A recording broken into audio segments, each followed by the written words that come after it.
Sa buhay, marami tayong nakatagpo ng mga pagsubok at hamon na nagmumula sa labas at loob natin. Minsan, ang mundo ay tila may bigat, parang may mga bagay na hindi natin kayang kontrolin. Ngunit may isang bagay na dapat nating tandaan, ang ating reaksyon sa mga bagay na nangyayari sa ating paligid ay higit na mahalaga kaysa sa mismong mga kaganapan. Isang buhay prinsipyo na tinatalakay ng Stoic philosophy ang kahalagahan ng ating pananaw sa buhay. Ayon kay Epictetus, hindi ang mga bagay mismo ang nagdudulot ng sakit sa atin, kundi ang ating pananaw sa mga ito. Sa madaling salita, ang paraan ng ating pagtingin sa mga pagsubok, kaligayahan, at mga hamon sa buhay ay may malaking epekto sa kung paano natin nararanasan ang ating araw-araw na buhay. Kung babalik tayo sa mga simpleng halimbawa ng buhay, maaaring may mga pagkakataon na ang isang maliit na problema ay parang bundok na ating tinatahak. Pero, kung magtutok tayo sa kung paano natin hinaharap ang mga pagsubok, maaari tayong magbago at maging mas magaan at mas matatag sa kabila ng lahat ng ito. Isang kwento na matutunan natin mula sa Stoic philosophy ay ang kwento ni Marcus Aurelius. Siya ang huling emperador ng pagtulong ng Roma, isang matatag na pinuno na hindi nakataka sa mga personal na pagsubok sa buhay. Sa kabila ng mga personal na tragedya at pagiging isang pinuno ng isang malawak na imperyo, siya ay laging nagsusuri ng kanyang mga iniisip at ginagawa, at ang kanyang mga prinsipyo ay tumulong sa kanya upang maging isang mabuting tao at pinuno. Ang kanyang mga isinulat ay nagsilbing gabay sa maraming tao upang makahanap ng kapayapaan at katatagan sa kanilang sarili. Ngayon, sa pangaraw-araw na buhay, paano natin maaaring ilapat ang prinsipyo ng Stoicism upang makamtan ang mas magaan na buhay? Isa sa mga pangunahing aral ng Stoic philosophy ay ang konsepto ng apathetic awareness, o ang kakayahan natin na maging hindi masyadong naapektuhan ng emosyonal ng mga nangyayari sa atin. May mga bagay na hindi natin kayang baguhin, tulad ng panahon, ang opinyon ng iba, o mga kaganapan na hindi natin inaasahan. Ang Stoics ay nagtuturo na sa halip na magpadala sa mga external na kondisyon, dapat nating linangin ang ating internal na kalinangan, ang ating kakayahan na manatiling kalmado at positibo, anuman ang nangyayari sa paligid natin. Paano natin magagamit ang Stoic philosophy upang mapabuti ang ating sarili? Una, tanungin ang iyong sarili, anong mga bagay ang kontrolado ko, at anong mga bagay ang hindi ko kontrolado? Kung naiintindihan natin kung saan tayo may kontrol, magiging mas madali para sa atin na mag-focus sa mga aspeto ng ating buhay na may kakayahan tayong baguhin at pagbutihin. Kung ito ay tungkol sa ating kalusugan, relasyon, o ang ating trabaho, ang Stoicism ay nagtuturo na ang ating reaksyon sa mga bagay na nangyayari ay mas mahalaga kaysa sa mismong pangyayari. Mag-isip ng isang simpleng halimbawa, ang mga tao sa paligid mo ay may mga opinyon tungkol sa iyong buhay, ang iyong mga desisyon, at kung paano mo pinapamahalaan ang iyong oras. Maaring ang iba ay hindi sumasang-ayon o may mga saloobin na hindi ka kapaki-pakinabang. Pero, sa Stoic philosophy, ang pinakamahalaga ay hindi ang opinyon ng iba kundi ang iyong sariling pananaw sa iyong buhay. Kung natutunan mong hindi magpadala sa mga opinyon ng iba, matututo ka ring magpatuloy sa iyong sariling landas at makamit ang mas mataas na antas ng personal na kaligayahan. Mahalaga rin ang konsepto ng pagiging handa sa anumang mangyari. Si Seneca, isa pang Stoic philosopher, ay nagsabi, maghanda ka hindi sa lahat ng mangyayari, kundi sa lahat ng maaari mong gawin upang tanggapin ito. Ang pagiging handa ay hindi tungkol sa pag-iwas sa mga problema, kundi ang pagbuo ng lakas ng loob at tamang pananaw upang malampasan ang mga ito nang may katahimikan sa isip. Kung ang buhay ay tila hindi fair, ang Stoic ay magtatanong, paano ko haharapin ito at ano ang maaari kong matutunan mula dito? Ang pangunahing mensahe mula sa Stoic philosophy ay ito, hindi mo kontrolado ang lahat ng mangyayari sa buhay, pero kontrolado mo ang iyong reaksyon. Kaya, sa bawat pagsubok, mag-isip ng ilang segundo at magtanong sa iyong sarili, ano ang maaari kong matutunan mula rito? Ang kakayahan na ito ay magdadala sa iyo sa mas mataas na antas ng personal na kaligayahan at tagumpay. Sa bawat araw, ang pagninilay sa ating mga pananaw ay isang mahalagang hakbang patungo sa mas magaan at mas makulay na buhay. Ituring mo ang Stoic mindset bilang isang tool, hindi lamang upang magtagumpay, kundi upang maging mas kontento at mas buo bilang isang tao. Ang buhay na hindi nasusuri ay hindi sulit ipagpatuloy, sabi ni Socrates. Kaya tanungin ang iyong sarili, paano ko makakamtan ang mas mataas na kalidad ng buhay? Anong mga hakbang ang maaari kong gawin upang maging mas maligaya, mas matatag, at mas magaan sa mga pagsubok ng buhay? Magpatuloy tayo sa susunod na bahagi upang tuklasin pa ang ibang prinsipyo ng Stoic philosophy na makakatulong sa atin upang mas mapabuti ang ating buhay. Sa ating patuloy na paglalakbay, mahalaga ring matutunan ang prinsipyo ng pagkakaroon ng tamang pananaw sa pagkatalo at pagkalugi. Maraming tao ang natatakot magkamali, natatakot mawalan, at natatakot na mabigo. Ngunit ayon sa Stoicism, ang pagkatalo at pagkatalo sa isang bagay ay hindi katapusan. Sa halip, ito ay isang pagkakataon upang matuto, magbago, at magpatuloy. Ayon kay Seneca, hindi mo kinakailangan magtagumpay sa lahat ng bagay. Kung hindi ka magtatagumpay, matututo ka pa rin. Nais ko sanang magbigay ng isang halimbawa ng buhay. Isipin mo ang isang tao na nagtayo ng isang negosyo na puno ng mga pangarap at pangako. Ngunit sa kabila ng kanilang mga pagsisikap, ang negosyo ay nabigo at kinailangang magsara. Ang unang reaksyon ng karamihan sa mga tao ay ang magdalamhati, magtampo, at mawalan ng pag-asa. Pero sa Stoic na pananaw, ito ay isang pagkakataon upang suriin ang mga nangyari at tanungin ang sarili, ano ang matutunan ko mula sa karanasang ito? Isang mahusay na halimbawa nito ay ang kwento ni Thomas Edison, ang inventor ng electric light bulb. Maraming beses siyang nabigo sa kanyang eksperimento bago niya naipakita ang matagumpay na disenyo ng bombilya. Nang tanungin siya tungkol sa mga kabiguan, sinabi niyang, "Hindi ako nabigo. Natutunan ko lamang kung paano hindi ito gagawin." Ang kanyang pananaw ay isang buhay na halimbawa ng Stoic na prinsipyo. Kung titingnan natin ang bawat kabiguan bilang isang pagkakataon upang magpatuloy at matuto, mas madali nating makakamtan ang tagumpay. Mahalaga ring matutunan ang pagkakaroon ng isang mindset ng pasensya sa gitna ng mga pagkatalo. Ang Stoic philosophy ay nagtuturo sa atin na ang mga kabiguan ay hindi nagtatapos sa atin, ngunit ito ay isang bahagi ng ating pag-unlad. Sa halip na sumuko, dapat nating matutunan kung paano magpatuloy at maging matatag.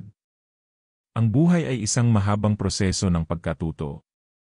Hindi lahat ng bagay ay mangyayari agad, at ang Stoics ay nagtuturo ng halaga ng pag-unawa sa oras. Sa isang mundong puno ng instant gratification, ang pagtutok sa long-term na layunin ay magbibigay sa atin ng isang matibay na pundasyon. Ang isa sa mga aral na iniambag ng Stoicism ay ang ideya na hindi tayo nagiging mas mabigat sa ating mga pagsubok, kundi sa ating mga reaksyon sa mga pagsubok. Kung tatanggapin natin ang ideya na ang bawat pagkatalo ay isang hakbang patungo sa tagumpay, magiging mas magaan ang ating buhay. Minsan, ang mas malaking pagsubok ay hindi ang kabiguan mismo, kundi ang ating kakulangan sa kakayahang tanggapin ang kabiguan at magpatuloy sa pagpursige. Kung magpapatuloy tayo sa ating halimbawa ng negosyo, isipin mo kung paano ang Stoic na pananaw ay makakatulong upang maging mas maligaya sa kabila ng pagkatalo. Hindi ibig sabihin na hindi tayo maghahanap ng mga paraan upang mapabuti ang ating negosyo. Ang ibig sabihin nito ay tinatanggap natin na may mga bagay na hindi natin kayang kontrolin, at sa halip na magdalamhati, tayo ay magtutok sa mga aspeto na may kontrol tayo. Sa Stoic na pananaw, ang isang tunay na tagumpay ay hindi laging makikita sa pamamagitan ng mga materyal na bagay. Mas mahalaga ang ating reaksyon sa mga pagsubok at kung paano tayo nakakapagpatuloy pagkatapos ng bawat kabiguan.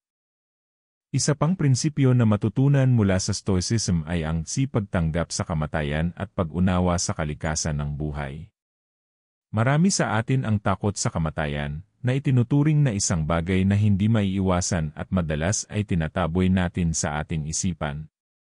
Ngunit ayon kay Marcus Aurelius, ang kamatayan ay hindi isang bagay na dapat katakutan, sapagkat ang lahat ng nilalang ay bahagi ng isang mas malawak na kalikasan. Ayon sa kanya, ang kalikasan ay nagsimula na sa proseso ng pagbabago, kaya't ang kamatayan ay bahagi ng mas malaking siklo. Sa Stoic na pananaw, hindi ito isang masakit na realidad, kundi isang natural na proseso. Kung nauunawaan natin na ang kamatayan ay isang bahagi ng ating kalikasan, hindi natin ito ikakatakot, bagkus ito ay magbibigay sa atin ng pagkakataon na pahalagahan ang bawat sandali ng ating buhay. Ang pagiging aware sa limitasyon ng ating buhay ay magtuturo sa atin upang mag-focus sa mga bagay na tunay na mahalaga, ang mga relasyon, ang ating kalusugan, at ang ating personal na pag-unlad.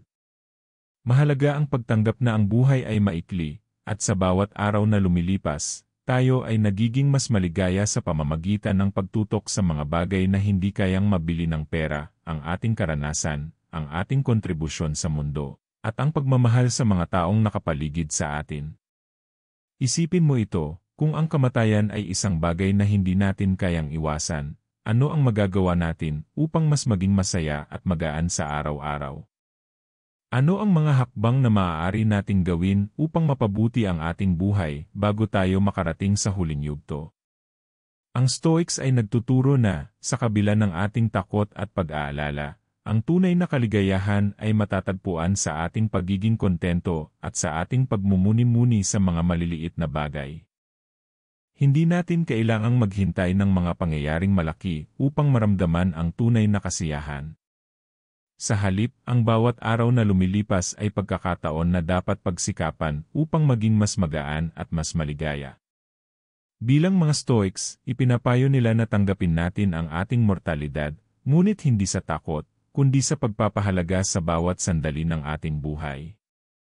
Ang kamatayan ay isang natural na bahagi ng ating kalikasan, at kapag natutunan natin itong tanggapin, mas madali nating matutunan ang tunay na halaga ng buhay.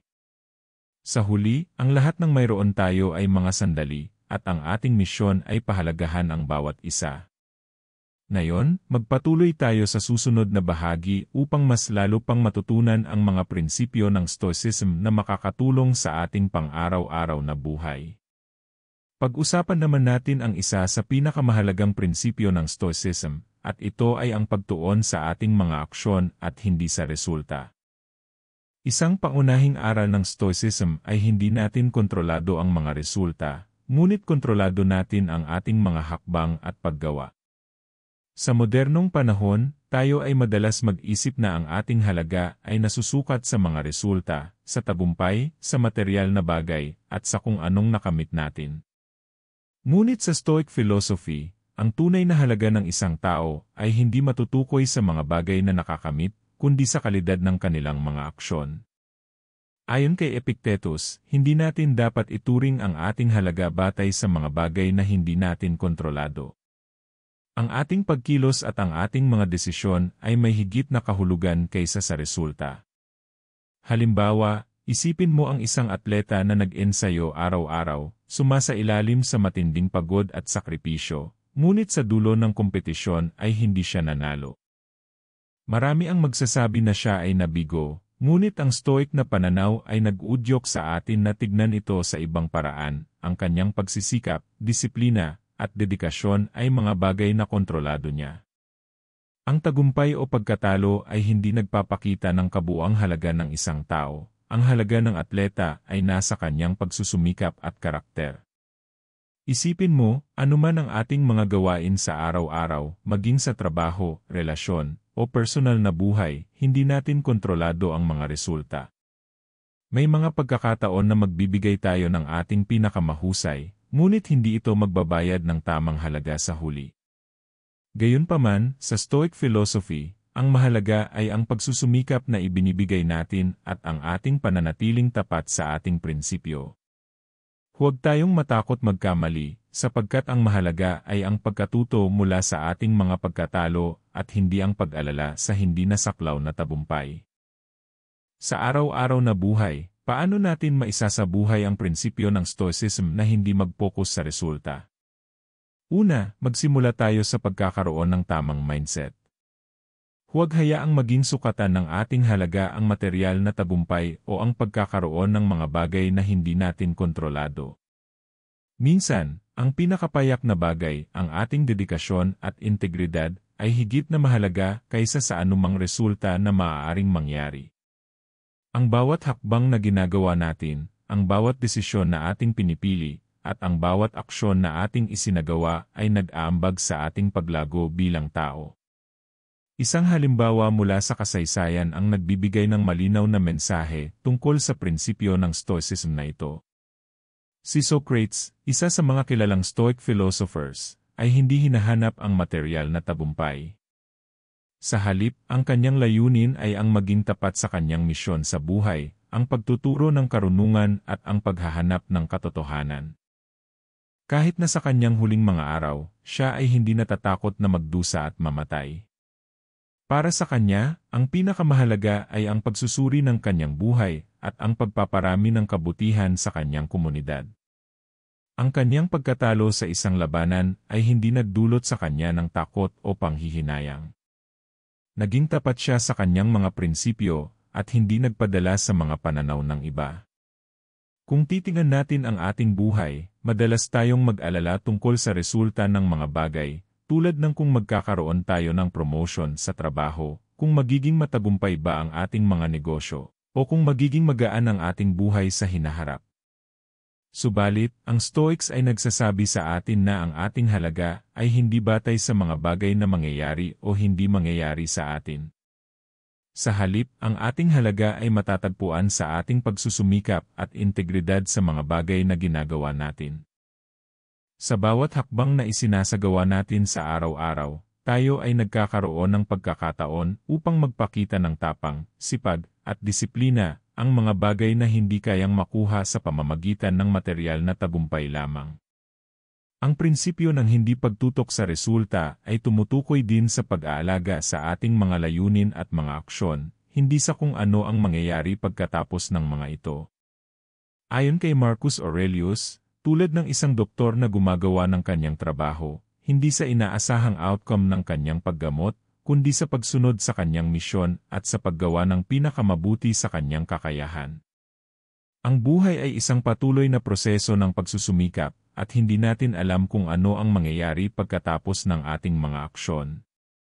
Kaya't sa Stoic na pananaw, ang pinakamahalaga ay hindi ang sipagtanggap sa mga resulta, kundi ang sipagtanggap sa ating kakayahan at paggawa ng tamang desisyon sa kabila ng lahat ng mga pagsubok.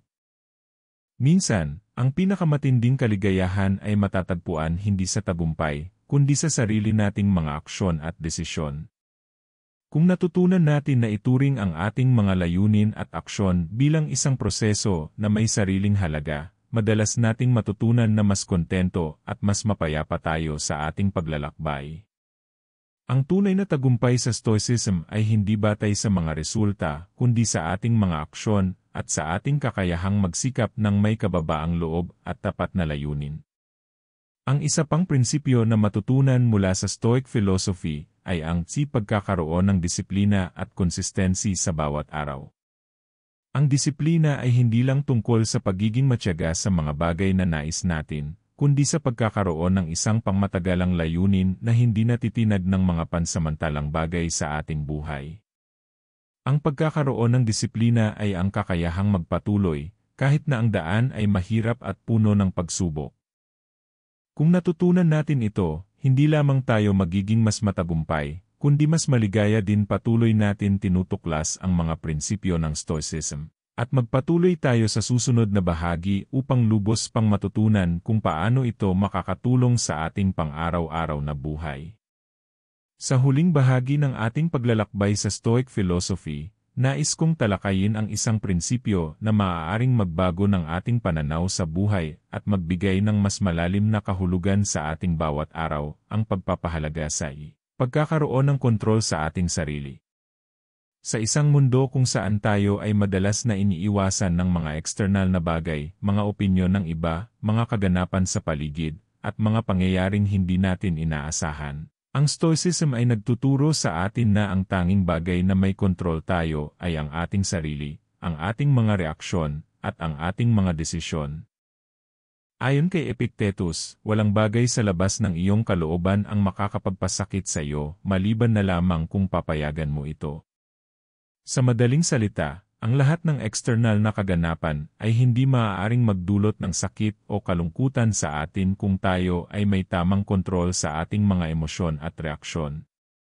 Kung titingnan natin ang ating buhay, marami tayong nakikita at nararanasan na tila walang kontrol sa atin, mga problema sa trabaho, problema sa relasyon, mga pagsubok sa kalusugan, at mga hindi inaasahang pangyayari. Ngunit ayon sa Stoics, hindi ito ang mga bagay na nagdudulot ng ating kalungkutan, ito ay ang ating sariling pananaw sa mga bagay na ito at ang paraan ng ating pagharap sa mga ito. Isipin mo ang isang halimbawa, isang tao na nawalan ng trabaho. Karaniwan, ang unang reaksyon ng karamihan ay mag-alala, magdalamhati, at mawalan ng pag-asa. Ngunit sa Stoic na pananaw, ito ay isang pagkakataon upang mag-focus sa kung anong maaari mong kontrolin ang iyong reaksyon sa kaganapang ito. Sa halip na magtampisaw sa mga negatibong emosyon, maaari kang mag-focus sa paghahanap ng bagong oportunidad, pagpapabuti ng iyong kasanayan, at pagpapalawak ng iyong mga kakayahan. Sa pamamagitan ng ganitong pananaw, nakikita mo ang bawat pagsubok bilang isang pagkakataon upang mag-grow at mag-improve. Ang prinsipyo ng pagkakaroon ng kontrol sa sarili ay hindi lamang tungkol sa mga reaksyon sa mga negatibong pangyayari. Kasama na rin dito ang ating kakayahan na magdesisyon para sa ating sarili at hindi magpaapekto sa mga opinyon ng iba. Sa ating buhay, marami tayong nakakaranas ng mga taong naglalagay ng mga expectations sa atin, ang ating pamilya, mga kaibigan, at ang ating komunidad. May mga pagkakataon na sila ay may mga opinyon at nais na sundin natin ang kanilang mga pananaw sa ating buhay. Ngunit ang Stoicism ay nagtuturo sa atin na sa huli, tayo lamang ang may ganap na kontrol sa ating buhay. Hindi natin dapat ituring ang opinyon ng iba bilang isang pamantayan ng ating tagumpay. Ang tunay na tagumpay ay ang pagiging tapat sa ating sarili at sa ating sariling mga desisyon. Ang Stoic na pananaw ay nakatuon sa pagpapalakas ng ating inner self, ang ating kalooban, ang ating mga prinsipyo, at ang ating kakayahang magdesisyon sa mga kaganapan sa ating paligid. Sa halip na magpaapekto sa mga external na bagay, mag-focus tayo sa kung paano natin pinapamahalaan ang ating sarili at ang ating mga reaksyon. Sa ganitong paraan, nagiging mas magaan ang buhay dahil hindi tayo umaasa sa mga panlabas na kondisyon para magbigay sa atin ng kaligayahan. Ang kaligayahan ay matatagpuan sa ating sarili, sa ating mga desisyon, pananaw, at kakayahang magsikap para sa ating layunin. Isipin mo kung paano mo matutunan na maging maligaya kahit sa mga mahihirap na sitwasyon. Ang isang Stoic ay hindi nagpapadala sa mga external na kaganapan, sa halip, nakikita nila ang mga ito bilang bahagi ng kanilang proseso ng paglago.